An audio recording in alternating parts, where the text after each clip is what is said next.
আমরা ৭১-এর উচ্চস্বরী।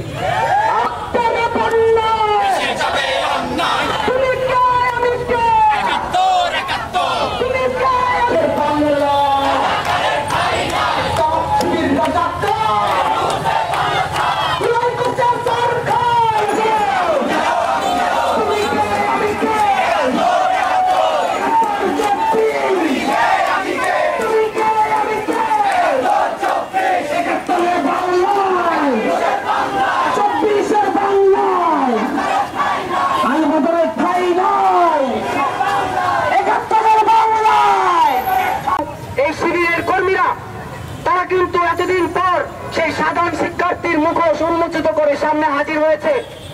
হাজির হয়ে তারা দেখিয়ে দিয়েছে, যখন রাজাকার বিরোধী স্লোগান আমরা দিচ্ছিলাম তখন তাদের গায়ে আগুন লেগেছে।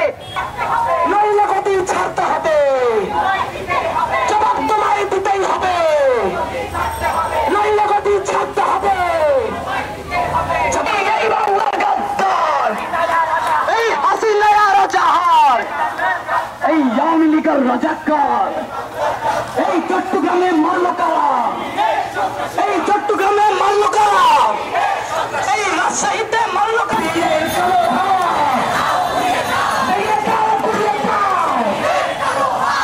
এবং সেই আইনের ফাঁক দিয়ে এই জুলাই গণঅভ্যুত্থান পরবর্তী সময়ে ইন্টারিম সরকার ওই এটিএম আজহারকে খালাস করে দিল।